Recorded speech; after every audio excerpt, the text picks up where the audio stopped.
Action.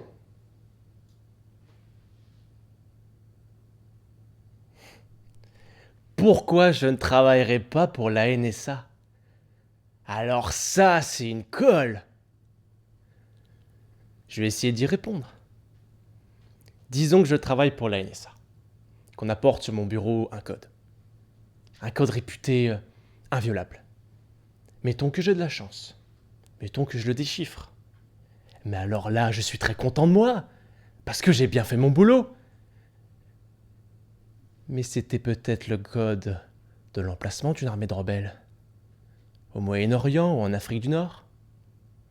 Et une fois qu'on a identifié le village, eh bien on bombarde où sont cachés les rebelles. Et là, 1500 personnes, que je n'ai jamais vues, et qui ne m'ont jamais rien fait, sont tuées. Et les politiques, ils disent « Envoyez les marines, ça assure la sécurité ». Mais qu'est-ce qu'ils en ont à foutre? C'est pas leurs gosses qu'ils envoient se faire descendre. Comme eux, ils sont jamais allés au feu. Parce qu'ils étaient tous planqués dans la garde nationale.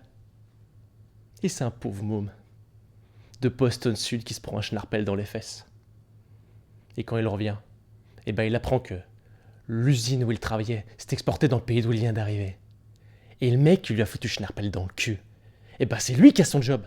Parce qu'il bosse pour 15 cents par jour. Il s'en pousse pipi. Et maintenant il comprend que la seule raison qu'il y avait de l'envoyer là-bas, c'était pour mettre en place un gouvernement qui nous vendrait le pétrole pour pas cher.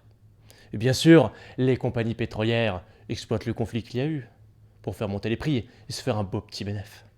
Mais ça aide pas mon pote qui bosse pour des clous, hein. Il traîne un max à livrer le pétrole, bien sûr. Alors peut-être bien qu'il va embaucher un alcoolique de capitaine.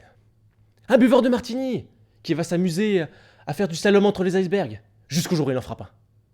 Alors là, mon pote, eh ben il est au chômage, il peut plus se payer de voiture, et c'est à pied où il se cherche des jobs. Mais le pire là-dedans, c'est que c'est pas marrant parce que le schnarpel qu'il a foutu dans le cul, eh ben lui a filé des hémorroïdes. Et en plus, il crève de faim parce que qu'est-ce qu'on lui propose comme plat du jour à la soupe populaire? De la morue, de l'Atlantique Nord avec de l'huile de moteur.